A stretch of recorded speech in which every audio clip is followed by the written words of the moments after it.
어버이 주일입니다. 사랑하는 여러분의 가정이 부모가 아름다운 부모 되고 자녀가 아름다운 가정 되고 복된 가정 되시기를 축복합니다.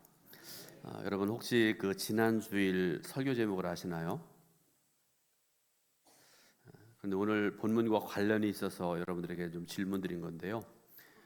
내용인즉슨 그런 거였습니다. 내 자녀가 하나님의 자녀다라는 그런 제목이었습니다. 그리고 내용 중에 인생에 꼬였다라는 그런 말을 들었으면 꼬이는 인생에는 나름의 특징이 있는데 삶의 순서가 잘못되었기 때문에 그렇다 이렇게 말씀드렸죠. 그래서 사랑하는 자녀를 축복하는 가장 큰 비결, 가장 좋은 방법은 자녀를 순서가 있는 인생으로 키우는 것이다 이렇게 말씀드렸습니다. 여러분 사실 부모에게 있어서 자녀만큼 중요한 것은 없는 것 같습니다.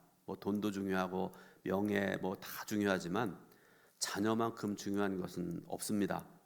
그리고 요즘에 마치 작정들을 한 것처럼 아들 하나 하면 되고 딸 하면 된다 그렇게 생각을 하고요. 하나만 낳는 가정들이 굉장히 많은 것 같습니다. 그렇기 때문에 하나밖에 없는 자녀를 키우는 일에 최선을 다하고 열심을 다합니다. 그리고 그 열심을 넘어서 특심에 이를 정도라고 말씀드렸었습니다. 그런데 여러분 한 자녀를 낳아서 초등학교, 중학교, 고등학교, 대학교까지 졸업하고 직장을 얻기까지 드는 비용이 얼마인지 아시나요? 정확하게 몇백 원까지 나오는 건 아닌데요. 제가 어제도 확인해보고 그저께도 확인을 해보고 오늘 아침에도 확인을 해봤는데요. 약 3억 내지 5억 정도가 들어간다고 그래요. 저 이해가 안 됩니다. 이거 저로 하여금 이해할 수 있게 설명할 수 있는 분들은 저한테 말씀해 주시면 제가 살해하겠습니다. 이해가 잘 안 돼. 왜 그런가 하면요. 요즘에 고등학교까지 무료잖아요. 무슨 3억 5억이 들어간다고 하는지 모르겠습니다. 그런데 어쨌든 그렇게 자녀를 중요하게 여기고 사랑하는 부모 마땅하지요. 그런데 거기에도 우선순위가 있다는 것을 우리가 알아야 됩니다. 어떤 부모는 아이를 주신 하나님께 감사하고 중요하게 여기는 그런 부모가 있는 반면에 어떤 부모는 하나님께서 주신 아이를 더 중요하게 생각하기도 합니다. 그런데 우리가 반드시 알아야 될 것이 있는데요. 부모가 하나님 앞에서 어떤 순위를 가지느냐에 따라서 자녀의 삶이 달라진다는 사실입니다. 이해가 되시나요? 오늘 본문에 등장하는 부모들과 아이들의 삶을 통해서 이런 사실들을 우리가 좀 알았으면 좋겠습니다. 먼저 우리가 생각해야 될 것이 있는데요. 제사장 엘리의 두 아들의 죄악된 삶의 모습을 통해서 우리가 이제 교훈을 얻어야 되는데요. 자, 사시대 말기입니다. 그때 당시에 그 제사장이었던 엘리라는 제사장이 있었는데요. 그에게는 두 아들이 있었습니다. 하나는 홈니라는 아들, 또 하나는 비느하스라는 아들이 있었는데요.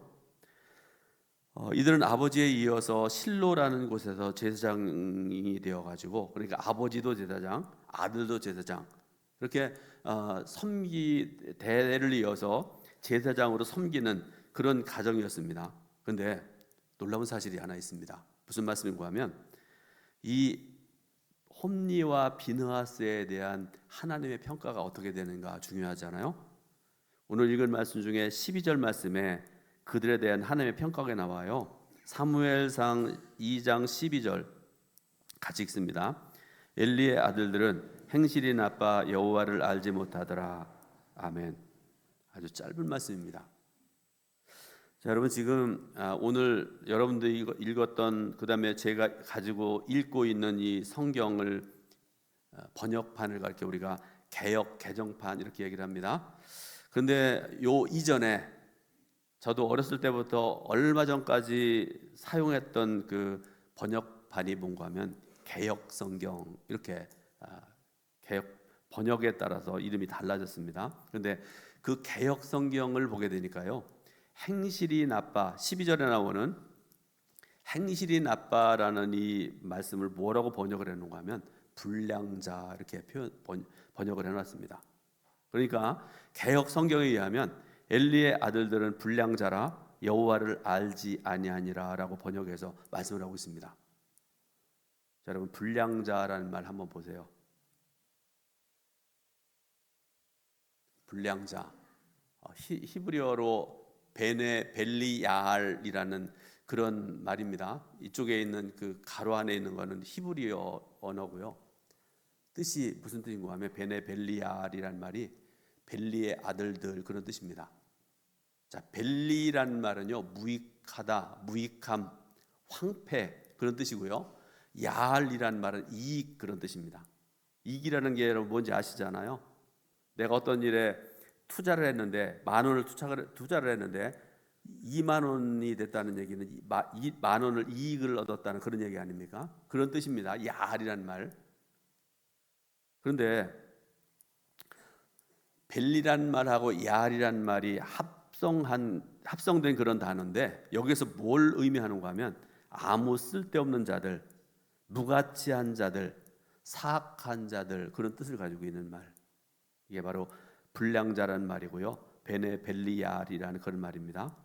그러므로 여러분 엘리의 두 아들 홈리와 비느하스는 하나님 보시기에 악한 사람들, 무가치한 사람들, 쓸데없는 사람들일 뿐만 아니라 전적으로 백해 무익한 존재였다는 사실을 가르치는 그런 말씀입니다.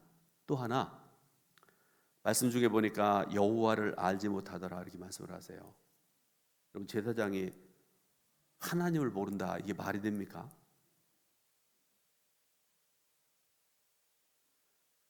저도 목사고 저도 말씀 전하는 사람인데 예수 그리스도를 전해야 되고 하나님의 창조하심과 성령님의 도우심과 역사하심 이런 것들을 날마다 증거해야 되는데 그 얘기 하나 그 말씀은 안 전하고 맨날 여기서 무슨 여러분 이익을 얻으려고 그러면 투자해야 됩니다. 뭐 아파트를 사야 됩니다. 이런 소리만 하고 있으면 여러분 그냥 내버려 두겠어요? 말도 안 되는 얘기잖아요. 그런데 이 엘리의 두 아들은 하나님을 알지 못하 여호와를 알지 못하더라 이렇게 말씀을 하시는데요. 불량자에 대한 설명의 말씀입니다. 하나님을 알지 못하는 사람들 얼마나 죄악된 사람인가를 말씀하는 그런 내용입니다. 그리고 이런 사실을 우리에게 두 가지 중요한 교훈을 주시는데요. 하나는 엘리의 아들들 홈리와 비느하스가 소명을 가지고 제사장의 직분을 받은 것이 아니라는 사실이 확인됩니다. 다만 그 혈통과 그 아비의 뒤를 이어서 좋은 직분과 직업을 이어받았다는 그런 말씀인데요. 자, 두 가지 제가 말씀드렸습니다. 하나는 혈통. 이스라엘에는 12지파가 있습니다. 근데 여러분 12지파 중에서 제사장 지파가 있죠. 여러분 거의 다 알고 계시라고 생각하는데요. 레위 지파만 제사장이 될 수가 있습니다. 그러니까 다른 지파 사람들은요. 아무리 잘나고 똑똑하고 성경을 막 달달이 외워도 제사장이 될 수가 없어요. 하나님이 정하신 것이기 때문에 그렇습니다. 또 하나 그 아비의 뒤를 이어서 좋은 직분과 직업을 이어받았다 이렇게 말씀을 했는데요. 여러분 그 한국 감리교회가 가장 잘한 것 중에 하나가 이건 제 생각인데요. 좀 늦은 감이 있긴 하지만 아버지가 목회하던 교회를 아들이 대를 이어서 담임을 할 수 없다라는 그런 법을 감리교회가 가장 먼저 만들었습니다. 저는 참 잘했다고 생각을 합니다. 물론 아버지가 목회를 잘하시고 아들이 아버지 뒤를 따라서 잘 목회하면 좋을 텐데 그렇지 않은 사람들이 가끔 있는 것 같아요. 신앙도 없고 사명감도 없이 신학교에 가고 학교 다니면서 맨날 사고치고 그러다가 목회를 하는 듯 마는 듯 하다가 아버지 뒤를 이어서 큰 교회 담임을 하고 있다고 그러면 이것은 아니지 않느냐, 이런 것들이 아마 모아져서 그런 법이 제정된 거 아닌가 그런 생각을 합니다. 자, 그런데 엘리 이렇게 홈리와 비느하스를 당시 제사장이라는 종교적으로 사회적으로 최고의 자리에 올려두었습니다. 또 한 가지요, 엘리는 아들에게 그들이 섬길 하나님에 대해서 가르치고 알려주지 않았다 이렇게 말씀을 하세요. 그리고 그들이 하나님 말씀에 순종하여서 무엇을 해야 되는지를 가르치지 않았습니다. 그 결과가 뭡니까?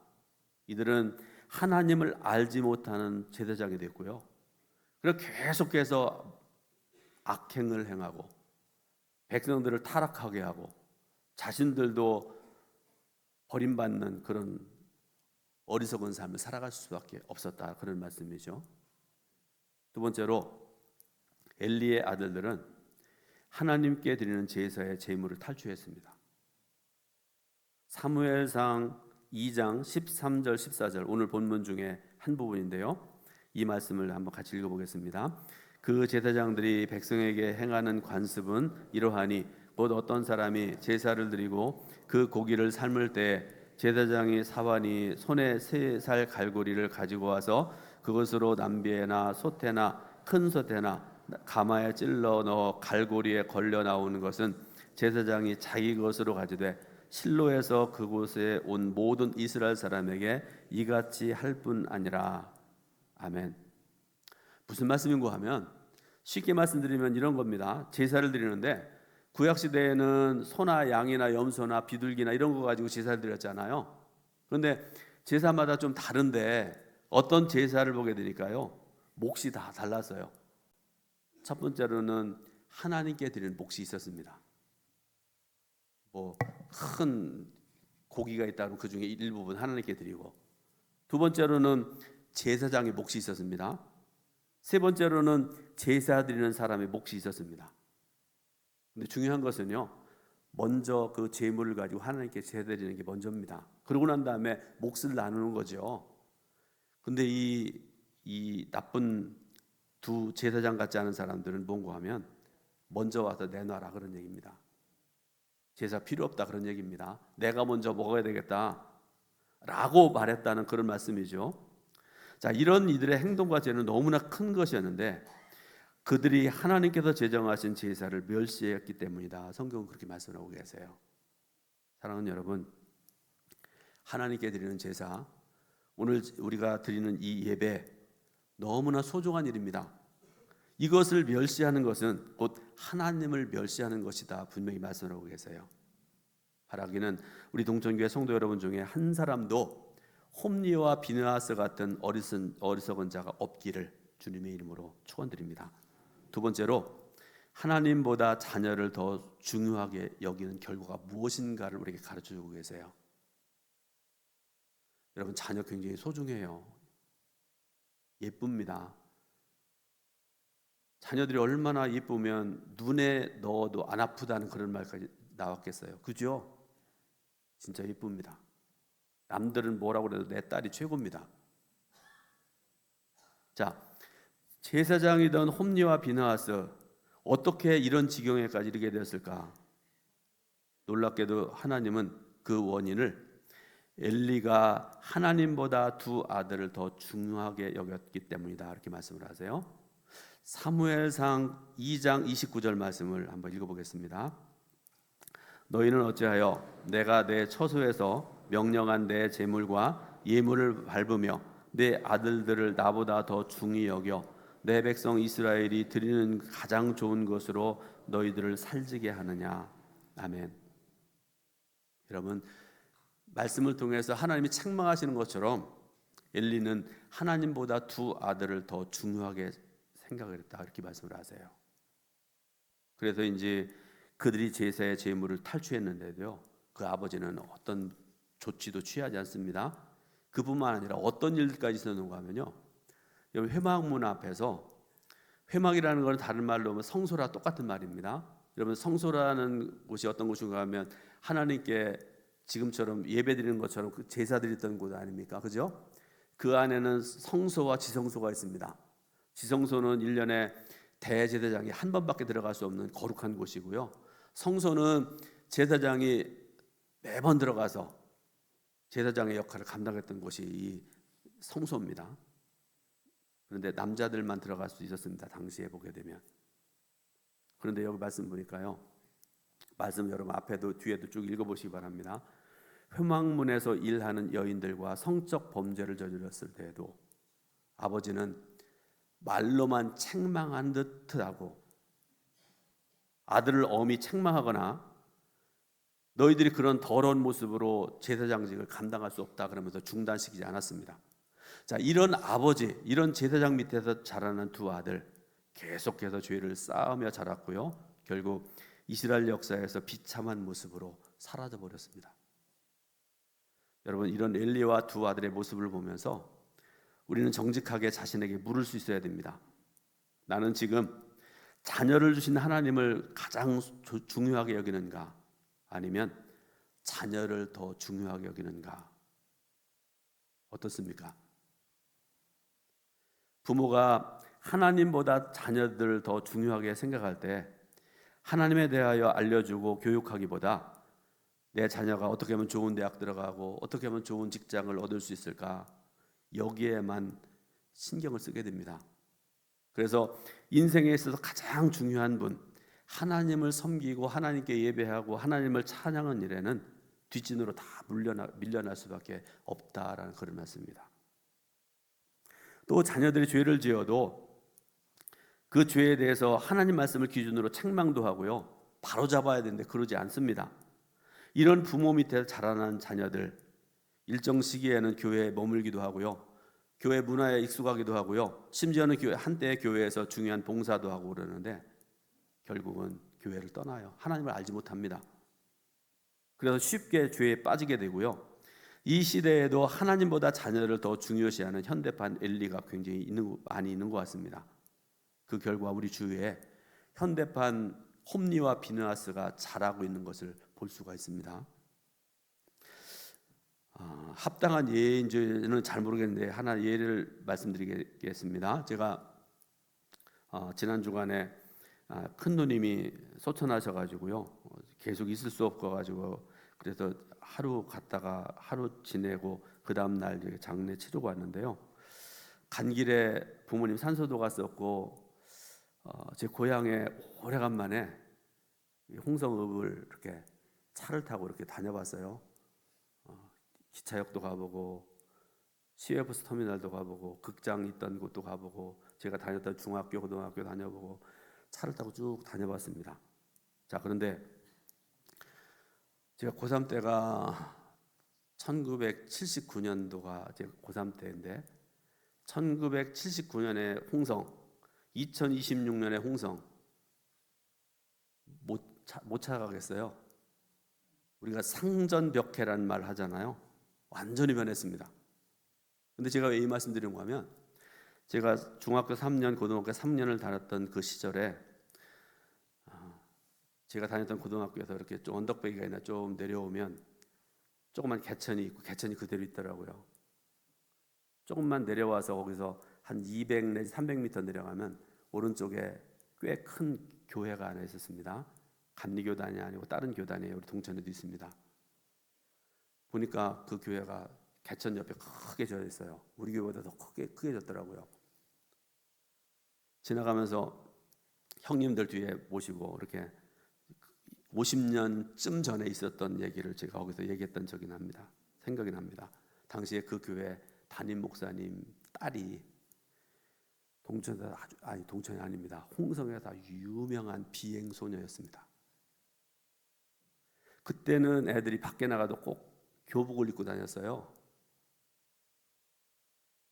근데 그 애가 밤만 되면 사복을 입고 맨날 나가서 남자들하고 뭐 놀러 다니고 막 이러고 다닌다는 소문이 났었고요. 또 어떤 소문이 있었는가 하면 그 아버지가 딸을 바로잡기 위해서 애쓰고 수고하고 그러다가, 여러분, 고3 되면 벌써 늦었습니다. 나중에 아버지가 어떻게 했는가 하면 딸을 붙잡아 놓고 표현이 그 기계 있지 않습니까? 머리 깎는 기계. 일본 말로 무슨 깡 그러던데. 하여튼 그거로 딸의 머리를 완전히 밀어놨어요. 아버지가. 송씨인데. 그게 생각이 났거든요. 그래서 제가 이제 어제 그제 말씀 준비하면서 그런 생각을 했습니다. 그래도 그 목사님은 딸을 바른 길로 인도하기 위해서 애를 썼다는 그런 이야기지요.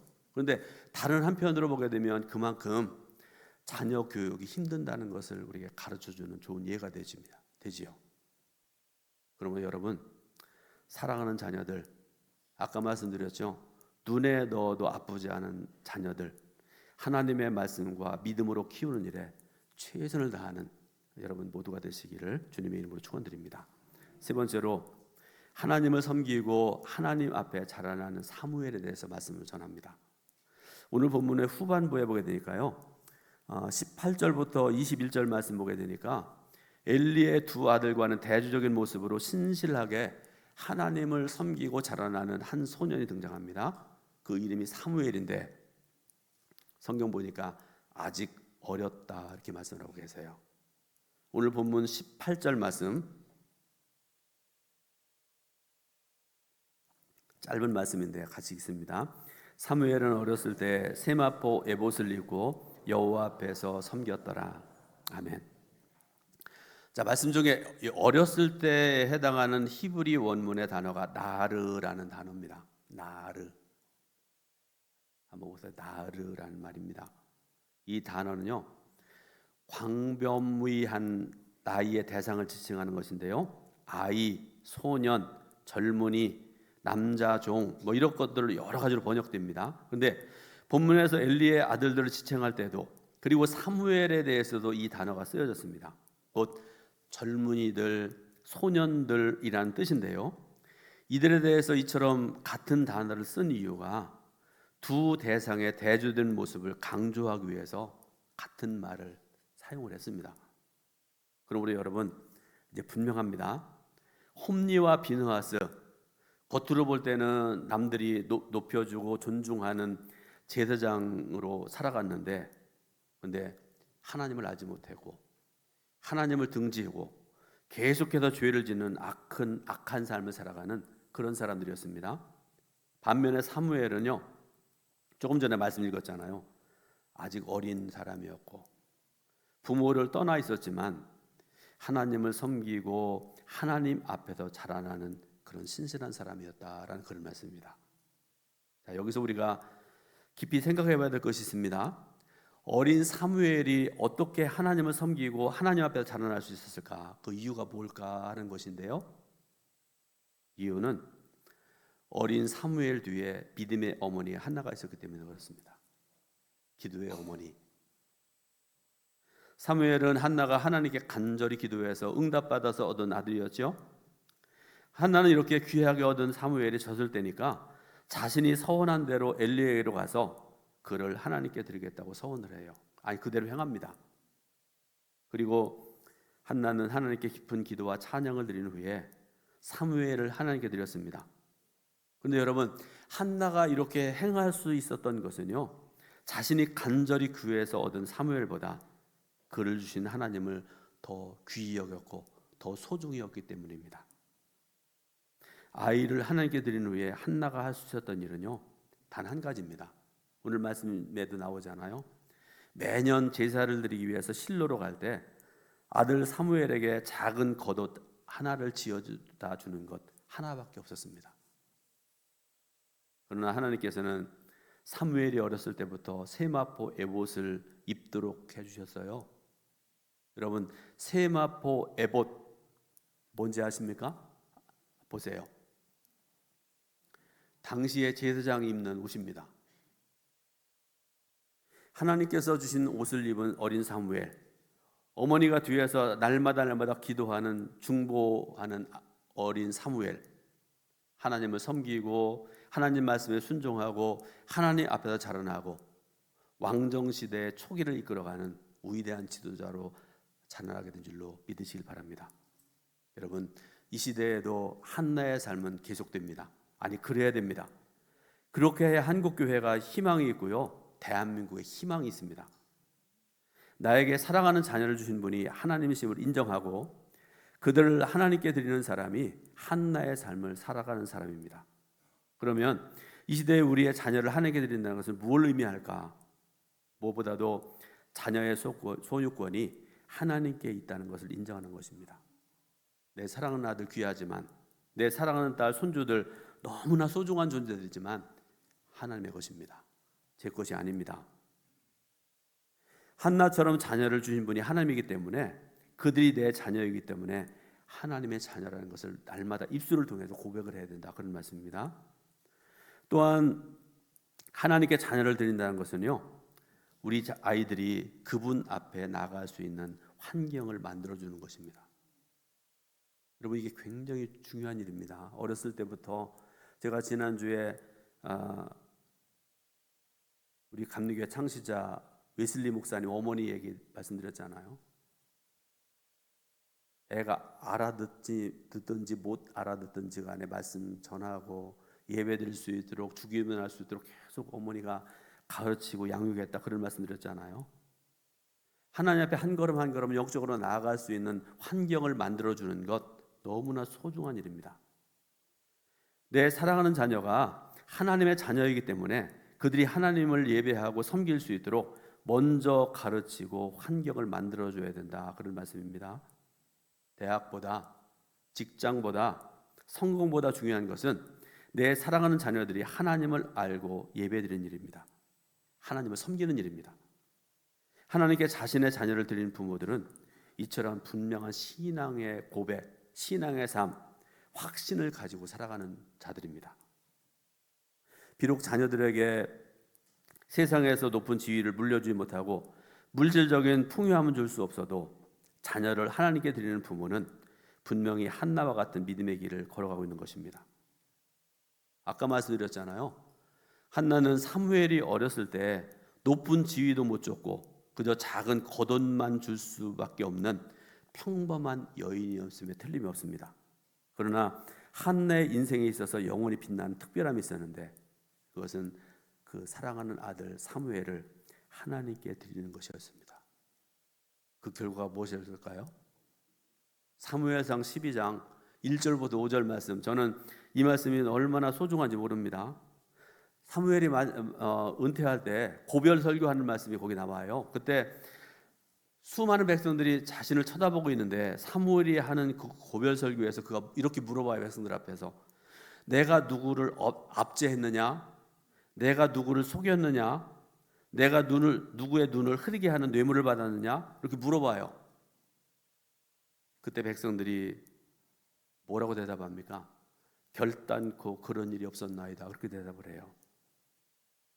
사랑하는 여러분, 여러분의 사랑하는 아들, 딸들, 손주들이 이 시대에 사무엘로 자라날 수 있기를 축원합니다. 그래서 하나님의 손에 귀하게 쓰임 받는 그런 여러분과 자녀들, 가정 될 수 있기를 주님의 이름으로 축원드립니다. 기도하겠습니다.